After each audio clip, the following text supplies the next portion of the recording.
Olá, alunos. Eu sou o professor Rivangélio. Esse é o nosso curso de técnico em eletrotécnica, EJA EAD. Hoje vamos iniciar o conteúdo de metrologia. Essa disciplina será dividida em 6 aulas e a gente vai conhecer aqui os elementos, os instrumentos de medidas e todas as especificações relativas a como medir e que instrumento utilizar para fazer qual medida, ou uma determinada medida. Metrologia e instrumentação. Essa é a nossa aula 1. Aqui nós vamos introduzir alguns conceitos, conhecer alguns elementos do universo das medidas. Teoria da metrologia. Então, a metrologia, ela trabalha exatamente com aquilo que eu falei no início, né? Como tirar medidas. A palavra metrologia vem do grego metron e logos, que significa literalmente o estudo da medida. Tudo começou com a necessidade humana de medir e quantificar coisas. Então, assim como a matemática surgiu com a necessidade de contar, de identificar, de saber quantos tem, quantos tinha, a metrologia surge também junto com esse raciocínio.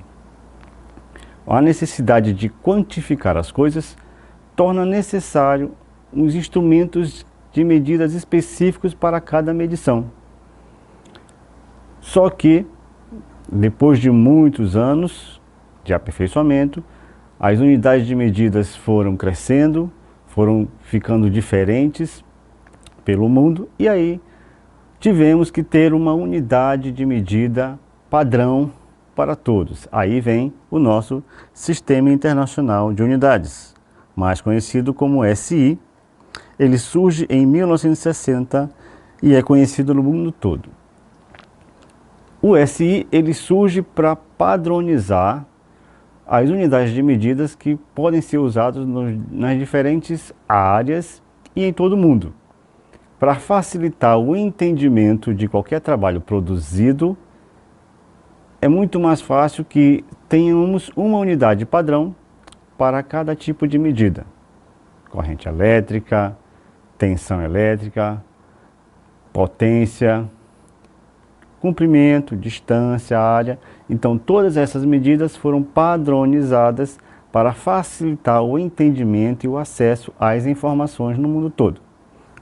Habilidades desenvolvidas. O que nós vamos desenvolver aqui são as habilidades referentes ao processo de medição. E elas são: aplicar ferramentas básicas de estatística para análise de dados experimentais. Utilizar, manusear e conservar equipamentos e instrumentos de medição. Selecionar e especificar instrumentos de medição. Analisar folgas e interferências nos ajustes mecânicos para ajustar eixos e prismas em furos. Conferir alinhamentos de equipamentos de acordo com as referências técnicas, executar operações básicas de acabamento e ajustagem. Então, todas essas habilidades nós vamos tentar desenvolver aqui, tentar criar essas habilidades de medição, ajuste, identificação, saber qual equipamento utilizar, qual equipamento adequado para efetuar uma determinada medida. E ainda ter todos os cuidados para que nenhum elemento externo interfira muito na hora de tirarmos uma medida. Então, a gente vai ver aqui que uma medida exata, ela nunca vai ocorrer. Sempre vai ter, mesmo que um décimo, um milésimo do milímetro de diferença, vai ter como interferência nessa medida. Mas esses valores muito pequenos, com décimos, com centésimos e milésimos de diferença, tá? Eles podem não interferir na execução do trabalho. Às vezes, uma medida feita com 2 ou 3 casas decimais é extremamente necessária, depende muito do que se está trabalhando. Mas, na grande maioria das vezes, essa distância de 2 ou 3 casas decimais, do milésimo, do centésimo, ela não interfere no trabalho. Então aqui nós temos alguns aparelhos, algumas pessoas executando medições, que nós vamos conhecer esses aparelhos, para que eles servem, como nós podemos manusear e os cuidados que temos que ter para que ele não sofra muita interferência externa. Como o homem fazia antes dos aparelhos de medidas, então como é que se faziam as medidas antes que nós tivéssemos essas unidades de medidas padrão? Então, como nós podemos ver aqui, ele utilizava partes do corpo para fazer determinadas medidas. Então, se fossem medidas pequenas, que não precisassem de um grande espaço, de uma grande informação, eram feitas com os dedos, né? A polegada, daí o nome polegada. Agora, se fosse uma distância um pouquinho maior, aí nós tínhamos o palmo, o pé principalmente para distâncias curtas, mais no solo. E também temos a jarda, o passo. A jarda, como vocês podem observar, é a distância, tá, entre a parte central do corpo e um braço esticado. Só que, claro, nós tivemos uma grande problemática nesse período. Por quê? Porque assim como hoje nós temos pessoas de tamanhos diferentes, de braços diferentes, passadas diferentes, e aí nós não tínhamos uma medida exata de nada. Cada pessoa tinha um tamanho de pé, assim como é hoje, não ficou diferente. Então, assim como é hoje, antigamente, tamanho de pé diferente, a passada diferente, então tudo isso causava um problema na hora de medirmos. E aí, nesse caso, a medida ficava muito inexata. Os erros de medição nessa época eram muito frequentes por conta disso. No século XVII surgiu um movimento no sentido de estabelecer uma unidade natural que pudesse ser facilmente copiada e deveria ser seus múltiplos e submúltiplos segundo o sistema decimal. O segmento do setor elétrico que compreende os potenciais após a transmissão. No Brasil, o sistema métrico foi implantado pela Lei 1157 de 26 de junho de 1862. A partir do século XVII, percebeu-se a necessidade, quase a obrigatoriedade, de que tivéssemos uma unidade padrão. E daí surge a ideia de medir principalmente comprimentos, distâncias pequenas ou longas, mas não muito longas, até o momento. Porque essa mesma unidade de medida será usada para medir coisas também muito longas. E daí surge o metro, tá? O metro, ele surge inicialmente como uma fração de uma distância conhecida, tá? Como vocês podem ver aqui na imagem. Em 1790, Taveren, num sistema com essas características, desenvolveu um projeto estabelecendo que a nova unidade de medida deveria ser igual à 10.000.000ª parte de um quarto do meridiano terrestre. Então, o meridiano, lembrando muito bem, são aquelas linhas imaginárias que ligam o Polo Norte ao Polo Sul, tá? Fazendo todo o círculo terrestre. Então, um quarto dessa linha vai de um polo ao centro da Terra, e essa distância equivaleria a 10 milhões de metros. Daí, nós tínhamos a 10.000.000ª parte dessa distância correspondendo a um metro. Ou seja, determinou-se que a distância entre o Polo Norte e o centro da Terra, que é a distância de um quarto desse meridiano, equivaleria a um metro. Então, ou seja, a 10.000.000ª parte dessa distância corresponde ao metro. Então, até aquele momento, isso é que correspondia a um metro. O padrão atual da medida do metro. Aqui nós vamos ver que, para manter-se essa mesma distância correspondente a um metro, tivemos que fazer uma nova formulação para representar o metro. Daí pegou-se um valor que, embora ele represente toda a relatividade, ele na verdade é um valor constante, ele não muda. Ou seja, ele foi baseado na velocidade da luz, como a gente vai ver aqui. O padrão do metro vem em vigor no Brasil, é recomendado pelo Inmetro, Instituto Nacional de Metrologia, Normalização e Qualidade Industrial. É baseado na velocidade da luz, de acordo com decisão da 17ª Conferência Geral dos Pesos e Medidas de 1983. Em sua resolução 384, assim definiu o metro. É o comprimento do trajeto percorrido pela luz no vácuo durante o intervalo de tempo de 1 por 299.729.458. Então, esse é um valor que representa o metro. Então, esse intervalo aqui é de tempo em segundos. Então, a fração de 1 segundo, a fração correspondente a este número que nós observamos aqui nesse slide. Esse número muito grande, de 299 milhões, é um número muito grande, e é este número, esta fração, 1 sobre este número, que a luz percorre nesse intervalo que representa o metro. E como eu falei, por quê? Porque a luz ela é uma velocidade constante, principalmente no vácuo, ou seja, onde não há nada que interfira nessa velocidade, nenhum obstáculo, nenhum instrumento, nada vai interferir nesse percurso. Então, daí, essa distância, ou seja, que a luz percorre nessa fração de segundos, muito pequena, essa fração muito pequena, então, essa distância corresponde ao metro, segundo o Instituto de Medidas aqui no Brasil, o Inmetro.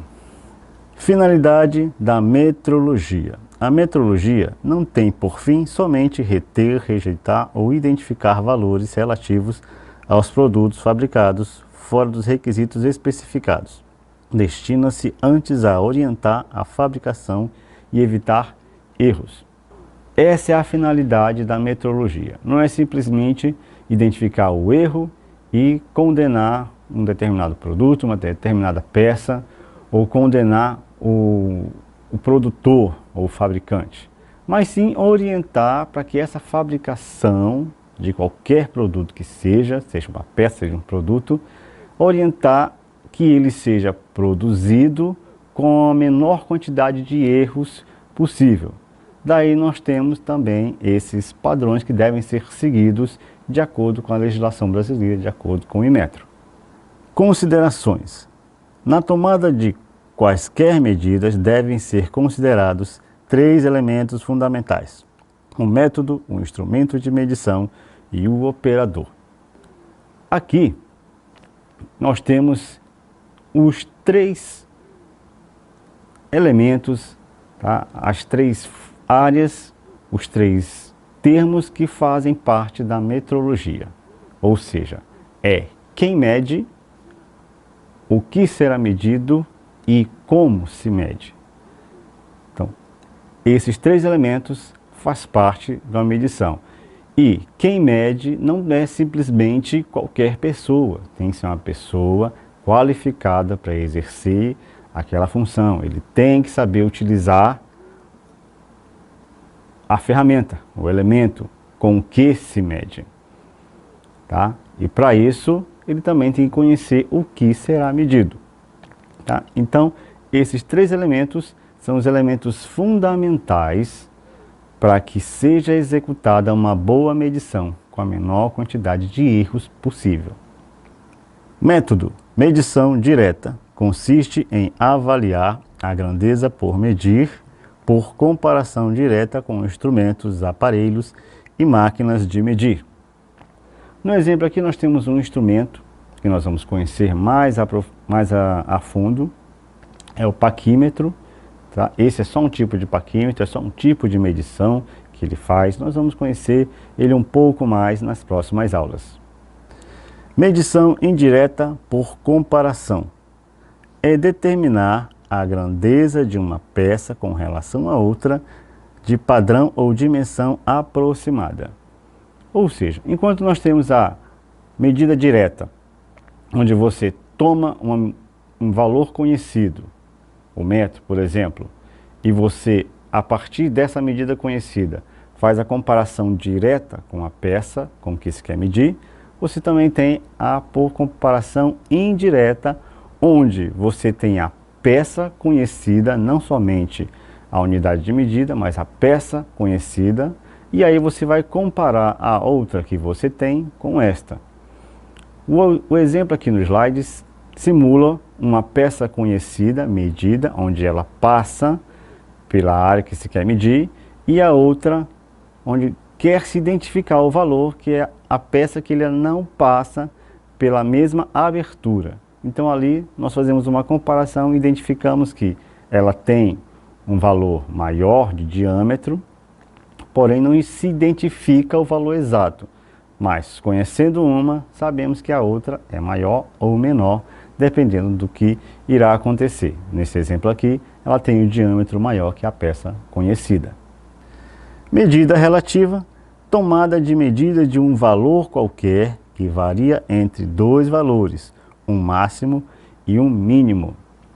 Então, aqui é onde nós identificamos que uma peça, um dispositivo, ele pode ter uma variação em suas medidas. Não significa que ele muda de comprimento, simplesmente que ao efetuarmos uma medição por diferentes interrupções, por diferentes elementos externos que podem interferir nessa medição, como temperatura, tá? Ou mesmo o erro no manuseio, o aparelho que não está ajustado. Então estes fatores podem influenciar na tomada do valor, e aí nós podemos ter valores diferentes, valores relativos. Porém, este valor, estas medidas, elas não podem ser muito discrepantes. Ao efetuarmos uma medida, ela não pode ser muito diferente da outra para que seja considerado valor relativo. Ela tem que variar dentro de um intervalo aceitável. Como aqui no exemplo, nós podemos ver esses dois valores são bem próximos, foram valores tomados, então bem próximos, e aí sim nós temos uma oscilação, uma variação entre esses dois valores. Quer dizer que aquela medida está sendo feita, ela varia entre aqueles dois valores que nós observamos aqui. O instrumento de medição. A exatidão relativa das medidas depende, evidentemente, da qualidade dos instrumentos de medição empregados. Para a tomada de uma medida, é indispensável que um instrumento esteja ajustado, calibrado e que sua resolução permita avaliar a grandeza em causa com uma precisão exigida. O instrumento. Esse instrumento ele não pode ser manuseado de qualquer forma. Primeiro, ele tem que estar calibrado, ou seja, diminuir qualquer risco de medida errada. Ele tem que estar realmente calibrado para aquilo que irá se medir. Seja uma balança de precisão, seja um paquímetro, como já falei, tá? Qualquer medida que seja feita, o aparelho de instrumento, o aparelho de medida, o instrumento de medição, ele tem que estar calibrado naquela unidade de medida que irá se tomar. O operador. O operador, esse é o mais importante para a execução da medida, porque ele tem que conhecer o aparelho de medição dos instrumentos e ele tem que conhecer o que ele vai medir, para daí tomar a decisão de qual instrumento ele vai utilizar para efetuar aquela medida. Aqui a gente encerra a nossa primeira aula de técnico em eletrotécnica, metrologia. A gente se vê na próxima.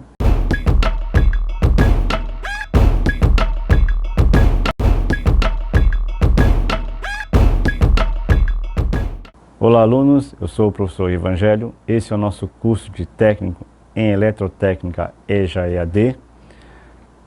Estamos na aula de metrologia, na nossa aula 2. Como eu falei na nossa aula 1, nós teremos 6 aulas dessa disciplina. Aqui na nossa aula 2, nós vamos nos aprofundar um pouco mais e continuar o que foi visto na aula 1. Subcampos da metrologia, instrumentos para o controle dimensional e seleção do sistema de medidas. Tá? Nós vamos nos aprofundar um pouco mais dos tipos de medidas, nos campos em que essa medida ela é separada, ela é organizada, tá? Além de identificar as unidades de medidas que elas são usadas dentro de cada área, dentro de cada medida. Metrologia científica ou fundamental. Utiliza instrumentos laboratoriais, pesquisas e metodologias científicas que têm por base padrões de medidas nacionais e internacionais para alcance de altos níveis de qualidade metrológica. Aqui talvez seja o que mais se aproxima da precisão dessas unidades, dessas tomadas de medida. Na primeira aula eu falei que os erros eles sempre irão ocorrer, mas dentro de um valor específico. Ele vai sempre variar ali na segunda, terceira casa decimal. Isso para os instrumentos de precisão específicos, onde a unidade de medida, a tomada dessa medição, ela tem que ser definida e tem que ser o mínimo erro possível, porque sempre vai existir o erro. Então, na área de pesquisa, principalmente, esses erros eles têm que ser minimizados.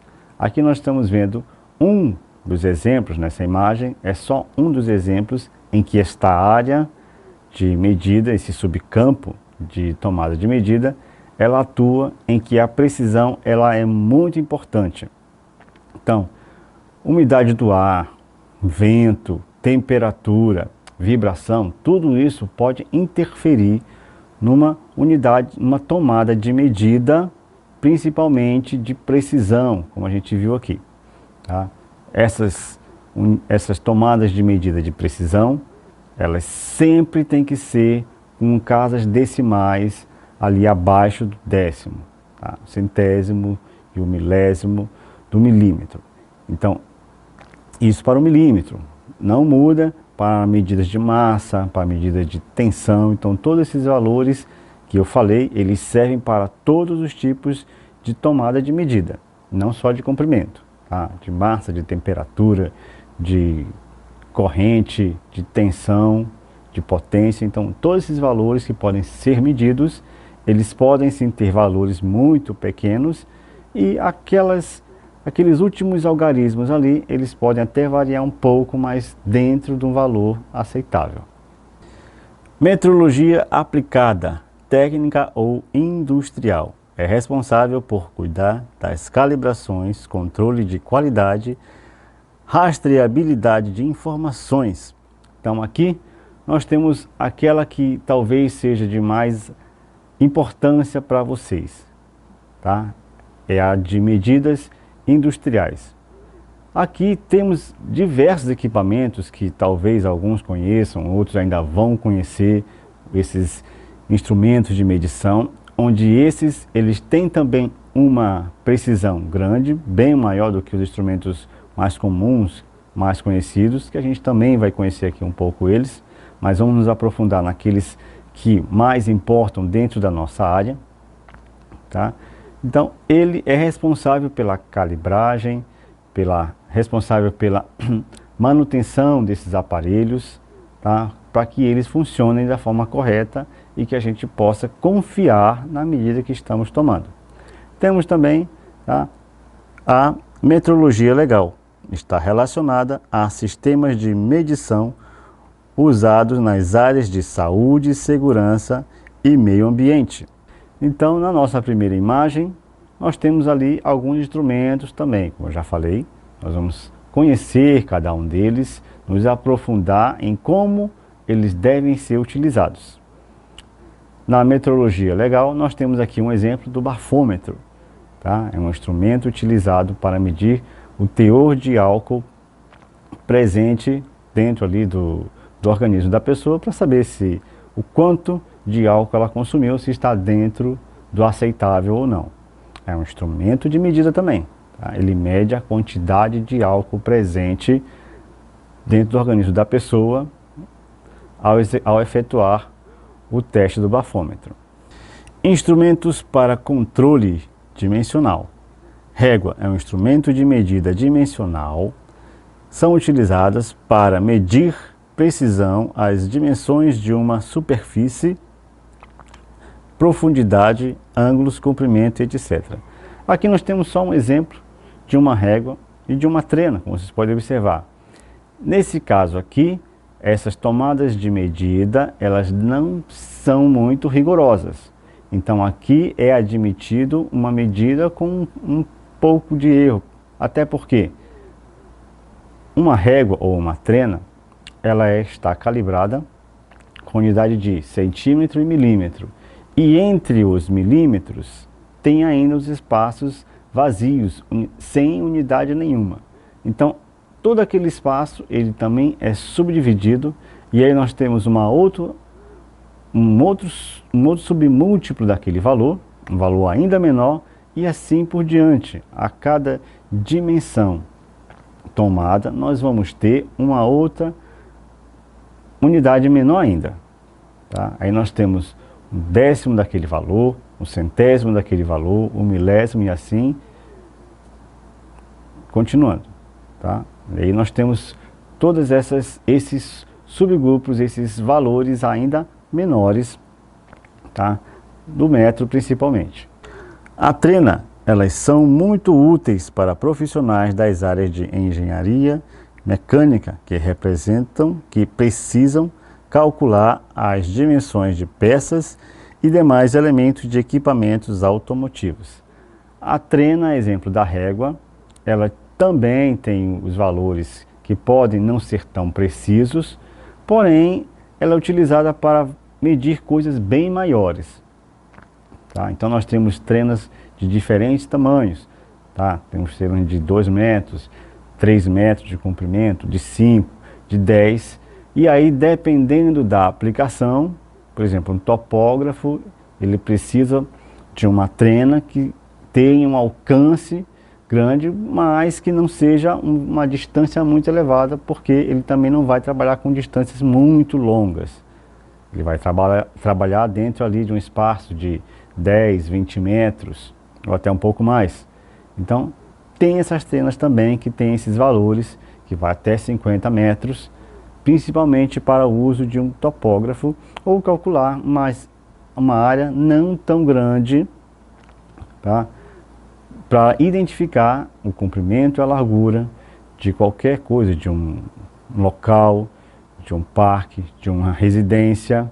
Então tudo isso, tá? Ele pode utilizar com uma trena de longo alcance, mas as mais comuns são essas de 3 a 5 metros. O paquímetro é um instrumento parecido com uma régua, só que muito mais preciso. Sua principal função é medir o diâmetro de pequenas peças, como brocas, parafusos, tubos, porcas, etc. Aqui nós temos então o paquímetro. Nós vamos conhecer um pouco e depois nós vamos aprender nas próximas aulas a como efetuar a medida. Mas inicialmente vamos conhecer alguns instrumentos de medida, como a régua, a trena e agora o paquímetro. O paquímetro também é usado para tirar medidas em metros, só que os seus submúltiplos ainda menores. Enquanto uma régua e uma trena tira medidas de centímetros ou milímetros, um paquímetro ele tira medidas do décimo do milímetro e ainda do centésimo do milímetro. Ou seja, aqueles espaços que eu falei que fica entre os milímetros da régua, um paquímetro ele consegue aproximar ainda mais essa medida. Aqui nós temos alguns exemplos de paquímetro e as suas funções, né? Nós temos uma medida interna, a medida com salto, uma medida externa e medida de profundidade. Nós vamos aprender aqui o que são essas medidas. Nas próximas aulas, como eu falei, nós vamos identificar qual instrumento nós vamos utilizar para tirar uma determinada medida. Então, enquanto a régua e uma trena são limitados com relação a medir comprimentos, um paquímetro ele pode medir comprimentos de peças pequenas, obviamente, mas também podemos tirar medidas de diâmetro interno, de diâmetro externo, como nós temos um exemplo aqui, e ainda de profundidade. Nós vamos nos aprofundar nesse conhecimento nas próximas aulas. O micrômetro é um aparelho muito utilizado na área de indústria mecânica para medir peças e partes de máquinas. Ele consegue medir as dimensões de objetos com uma precisão que chega à casa dos micrômetros, ou seja, a milionésima parte de um metro. Então, o micrômetro, ele recebe esse nome justamente por conta da unidade de medida em que ele toma, que é justamente na casa dos micrômetros, ou seja, a milionésima parte do metro. Então ali nós temos realmente uma unidade de medida muito pequena. Tá? Então ali depois do metro nós temos o decímetro, o centímetro, o milímetro, e aí vinha ainda unidades cada vez menores. Então é como se eu tivesse o milímetro, aquele espaçozinho do milímetro, e dividisse em 1000 partes. Então é a milésima parte do milímetro ou a milionésima parte do metro. Tá? E daí recebe o nome de micrômetro. Então imagina essa distância, é muito pequena. É aquele espaçozinho entre os dois tracinhos do milímetro numa régua, dividido por 1000 pedacinhos ainda iguais. E aí o que fica são os micrômetros. E aqui também nós temos alguns exemplos, tá, desses aparelhos, desses instrumentos de medida. A precisão dele é muito maior que a do micrômetro, que a do metro, que a da régua, que a da trena. Também é maior que a do paquímetro. Aqui nós temos alguns exemplos, tá, e um valor tomado por um micrômetro. Vocês podem observar que após a vírgula nós temos ainda 3 casas decimais. São 3 valores que vêm depois da vírgula. Essas 3 casas decimais é justamente a milésima parte do milímetro ou a milionésima parte do metro. O espessímetro, esse instrumento é útil para garantir a qualidade de fabricação de materiais que precisam ter uma espessura específica. Então a exemplo do micrômetro, o espessímetro ele também mede valores muito precisos. Só que ainda o micrômetro ele supera na precisão que o espessímetro, embora eles sejam muito parecidos. Mas o espessímetro ele mede exatamente espessuras de peças de ferramentas, de objetos que precisem ser encaixados ou montados dentro de algum objeto, de algum aparelho, ou que seja alguma ferramenta. Então, esse espessímetro, ele mede exatamente o que o nome dele sugere. Espessuras são mais precisas, é um pouco mais preciso que o paquímetro, mas o micrômetro ainda é mais preciso que o espessímetro. Comparadores de diâmetro ou relógio comparador. Existe concordância entre uma reta e um arco ou entre 2 arcos, quando eles se unem formando uma linha contínua sem quinas ou ângulos. Então aqui, tá, não em qualquer parte na área ali que for medido, como pode observar, pode ser uma linha ou uma curva, 2 arcos, ou mesmo dentro de um cilindro, como você pode observar aqui, tá? Esta linha, esse que será medido ali, esse diâmetro, tá, dentro desse cilindro que está sendo medido ali, ele realmente vai tirar uma medida muito mais precisa ainda, tá? É utilizado principalmente dentro de motores, tá, para medir se aquele diâmetro dentro do cilindro, se ele está igual, tá, em toda a sua área, porque ele precisa. E se tiver alguma variação, alguma diferença no valor, Essa diferença tem que estar dentro do aceitável, certo? E aqui nós temos os exemplos do relógio comparador, tá? E o seu uso, né? A sua aplicação. Rugosímetro. A principal função e objetivo é analisar os problemas que têm relação com a rugosidade, ou seja, variações de relevo, de superfície e instrumento. Costuma apresentar resultados extremamente precisos. A exemplo do relógio comparador, tá? O rugosímetro ele é para medir exatamente a superfície, aquelas pequenas ondulações que muitas das vezes a gente não percebe só observando.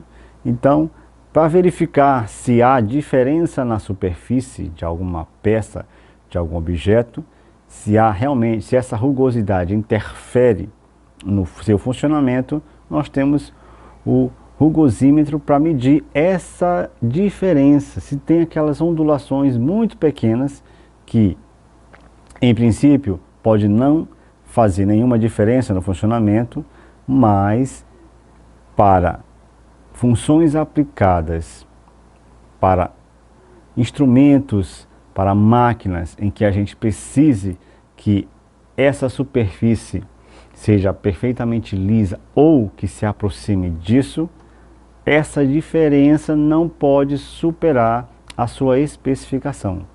Então tem que estar dentro do valor aceitável se houver alguma diferença na superfície, não pode variar muito. Se essa diferença ocorrer, se for muito grande, pode danificar o funcionamento da máquina ou mesmo nos resultados obtidos na fabricação de uma peça ou de um objeto qualquer. Então, por isso, essa especificação, aquele valor específico daquela distância, daquela altura, tem que ser rigorosamente cumprida para que o maquinário funcione da melhor forma possível. Seleção de medidas.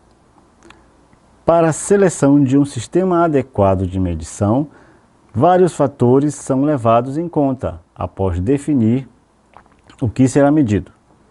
Uma correta seleção deve levar em conta as necessidades técnicas para quais medidas serão realizadas, a análise do custo e benefício dos processos de medição, além dos aspectos logísticos envolvidos na medição.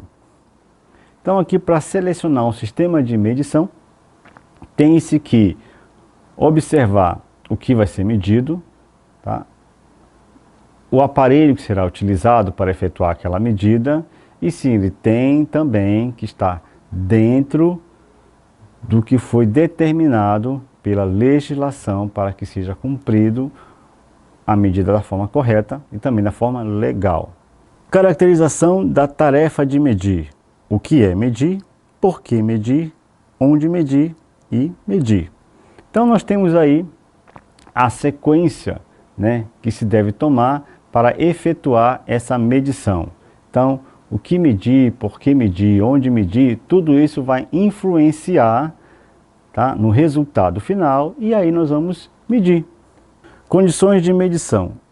Especificar as condições de ambiente de medição, como a faixa de temperatura, a presença de vibrações e a existência de sujeira ou outros contaminantes, a presença de campos eletromagnéticos, etc. Outras condições de uso relevantes devem também ser especificadas. Então, nós temos que sim levar em conta, como eu já havia falado, todos e qualquer elemento externo que possa interferir no resultado. Ele pode ser a umidade, pode ser sujeira. Muitas das vezes, o pozinho que a gente não percebe, ele vai estar lá presente e aí ele pode se interferir no resultado e aí pode fazer com que todo o trabalho seja perdido e tenha que ser refeito. Então tudo isso, antes de ser feita a medida daquilo que se quer obter o resultado, todas essas informações têm que ser observadas, tá? Tem que ser um ambiente limpo, tem que estar na temperatura adequada, não pode haver vibrações ou campos eletromagnéticos interferindo ali na sua tomada de medida. Aqui a gente encerra a nossa segunda aula da disciplina de metrologia